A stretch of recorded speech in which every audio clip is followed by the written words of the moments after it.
Gente, a Polícia Civil realizou na manhã de hoje uma operação que apura golpes em lojas de automóveis. Foram realizadas pelo menos 26 negociações de forma fraudulenta. Quero saber o tamanho desse prejuízo, mas quem traz as informações para a gente agora é o Renato Violi, ao vivo. Renato, boa tarde para você. Oi, Jordevar, boa tarde para você e para todos que nos assistem. O prejuízo passa de R$1,5 milhão de reais.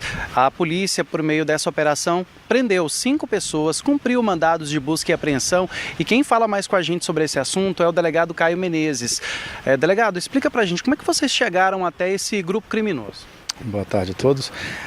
Na verdade, houve inicialmente a contactação com a delegacia das vítimas, né? Então, as vítimas compareceram e trouxeram já inúmeras provas, e essas provas elas foram devidamente analisadas, né, e aprofundadas, e a partir de então a gente foi verificando que ele existia até um contexto de associação criminosa, né, mas que existia uma figura que se destacava entre essas pessoas investigadas, né.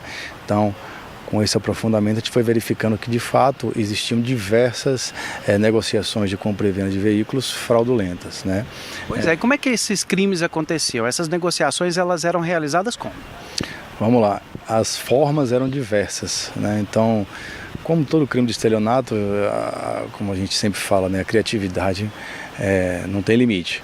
Mas a gente pode elencar aqui algumas formas, né, que foram as que mais foram utilizadas, os modus operandi. Então, se existia ali uma fraude no que diz respeito à compra e venda direta, então, ou seja, a partir do momento em que as primeiras vendas elas eram concretizadas a contento, se estabelecia ali um vínculo de confiança, né, entre a pessoa que estava oferecendo, o estelionatário, e o lojista, né, o garagista. A partir de então, ele passava para um segundo passo, que era exatamente aplicar os golpes, ou seja, já com essa questão de confiança estabelecida, ele dizia, olha, tem alguns veículos aqui e eu sou um intermediador e represento aí algumas empresas nessa questão de veículos de repasse, você tem interesse e tal, e começava a mostrar, tirava foto dos veículos, chegava a faturar esses veículos em alguns casos e dizia, olha, está aqui, agora eu preciso que você passe para mim o valor para que eu possa passar para a concessionária. E aí era feito esse pagamento, o carro, né? Obviamente que no início ele a documentação vai sair, passaram semanas, meses, via-se que caiu num golpe, né? Era uma forma. Também existia a segunda forma, onde ele já comparecia diretamente às lojas, né, das vítimas, já com esse vínculo, né, estabelecido, porque a partir do momento que o primeiro negócio deu certo, uma vítima começou a indicar ele para outras. E foi quando ele teve essa confiança de diversas pessoas que ele começou a praticar os golpes sequenciais. Então, ele aí na loja de outra vítima, ele entrava e veria, esse veículo aqui eu tenho um comprador, retirava esse veículo, né? A partir de então, ele inventava, né, um determinado comprador, mostrava fotos e por aí vai. A pessoa acreditava que realmente existia e ele fazia essa venda. Ou seja, um mesmo veículo era vendido para mais de uma pessoa.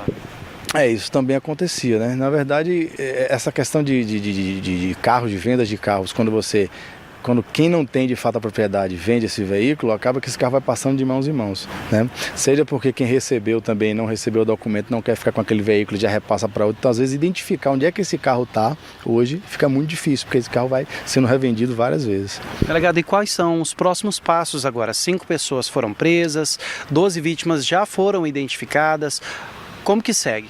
Bom, vamos lá. Existe também um pedido aí que foi deferido de sequestro de bens, então a gente vai esperar, obviamente, os bloqueios das contas, né, dos investigados para saber e apurar de fato o que é que a gente consegue recuperar para deixar de garantia, pelo menos no que diz respeito a essa dívida, né, a esse valor ilicitamente obtido. Tem também imóveis que foram bloqueados pela justiça, enfim, foram cumpridos sequestros. A gente vai tomar o depoimento, né? Todos os presos já foram ouvidos, vão tomar o depoimento de outras testemunhas, porque a gente já tem disso de que há envolvimento de mais pessoas, inclusive ex-funcionários também da concessionária, outros ex-funcionários. Então pode ser que ela se estenda um pouco, né, até a gente finalizar e entregar ao Poder Judiciário. Tá certo. Delegado, muito obrigado pela participação com a gente aqui no TJ Goiás. Jordevar, dessas 12 vítimas, um grande grupo, né, procurou um advogado, inclusive a gente está com ele aqui, que é o José Roberto Bacim Neto, que fala com a gente também, né, quais são os procedimentos, porque a polícia conseguiu prender o grupo, agora é lutar para poder não ficar no prejuízo, né? Sim. Inicialmente, uma coisa que é intransponível, as vítimas procuraram a delegacia por meio de uma representação criminal. Quando caíram no golpe, era um embaralhado de fatos e piques, e comprou de uma determinada locadora carro de repasse que foi vendido para 3, 4, juntaram-se aqueles piques e tiraram de valor mais alto. E foi feita essa representação criminal demonstrando quem que era o líder desse grupo criminoso, quais eram as atividades, e já instruímos as provas, né? É lógico que esse serviço de investigação da Polícia Civil, da DEIC, ele é de suma importância, mas a atitude das vítimas em procurar um procurador, um advogado, criminalista, porque a gente sempre acha que o criminal está sempre a favor do acusado, mas o criminal também representa o ofensor, o ofendido, né? Por meio de auxílio à acusação, elaboração de documentos. Então a gente fez transcrição dos áudio de um dos acusados falando que para retirar das concessionárias falsificava uma carta de anuência de terceiro, que sem ela, e pagava R$150 por isso, sem ela não retirava o veículo. Então assim, a gente já fez a organização de todos os documentos, quem é a vítima, os fatos, como é que eles ocorreram, como se deu o prejuízo de cada um, discriminamos, trouxemos para a DEIC, eles baixaram a portaria, fizeram a investigação, prenderam os acusados. Agora continua o trabalho também da parte criminal por meio dos ofendidos, de acompanhar o inquérito, acompanhar se foram feitos bloqueios de bens e pedir depois a restituição em juízo, conforme for possível, né? Tá certo. E também, né, claro, sinalizar para que outras pessoas também tenham a mesma iniciativa de denunciar, né? Sim, sim. Sempre que você cai num golpe, vê uma conversa estranha, alguém oferecendo algo que não é dele, desconfie, procura uma orientação. Procura um advogado, um despachante, marca com essa pessoa, pede para ver a documentação, ela fala assim, eu tenho uma procuração por escritura pública, vai no cartório e confirma, né? O seguro não cai em golpe, a não ser que realmente seja muito bem feito, que foi o caso, né? O veículo era vendido por R$100 mil, a pessoa pagava exatamente os R$100 mil e ia pagar uma comissão depois, mas ela não esperava que o grupo retirasse esses veículos de lá com documentos que não eram procedentes. Tá certo. Doutor, muito obrigado também pela participação com a gente aqui no TJ Goiás. Jordevar, inclusive, fica o alerta, né, para que outras pessoas não caiam no golpe, procurem somente locais que sejam realmente idôneos para fazer essa aquisição de veículos, viu? Eu volto com você aí no estúdio.